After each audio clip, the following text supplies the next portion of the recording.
Ce sont des douceurs dont le nom fait sourire les touristes. Les crottes du chien de Montargis, une des spécialités de la Venise du Gâtinais.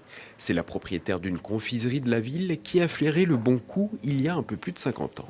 C'est Suzanne Lieuret, en 1968, qui l'a créée, puisqu'à l'époque, on achetait des crottes de chocolat. Et donc, elle s'est dit, eh bien, je vais m'appuyer sur la légende du chien et je vais vendre la crotte du chien de Montargis. Donc, qui est un praliné noisette avec une coque de nougatine et un chocolat noir.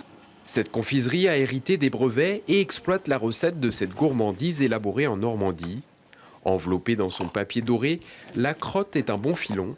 Chaque année, 1,5 tonne de ces pépites sont vendues. Beaucoup de touristes viennent pour la crotte du chien parce que ils sont étonnés de voir le nom crotte du chien. Donc ils s'étonnent, ils rentrent dans le magasin et du coup on a énormément de touristes qui viennent pour ce produit phare. Un produit phare qui doit son nom à un célèbre canidé inspiré d'une légende du Moyen-Âge. Un combat singulier entre un chien et le chevalier Macaire. Le roi soupçonne ce dernier de l'assassinat d'un de ses favoris qui avait un chien.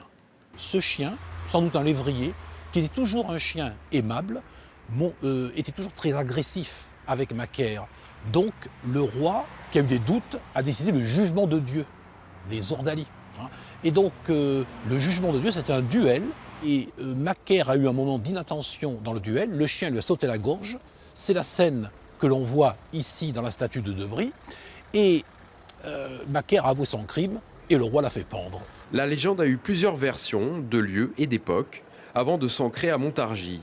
Depuis le 19e siècle, le canidé est représenté dans divers lieux de la ville avec ce bronze qui trône dans le jardin du musée Giraudet ou sur ce vitrail de l'église Sainte-Madeleine. Au fil du temps, les Montargois se sont appropriés l'histoire de ce chien courageux et fidèle, jusqu'à lui donner le nom d'une douceur chocolatée.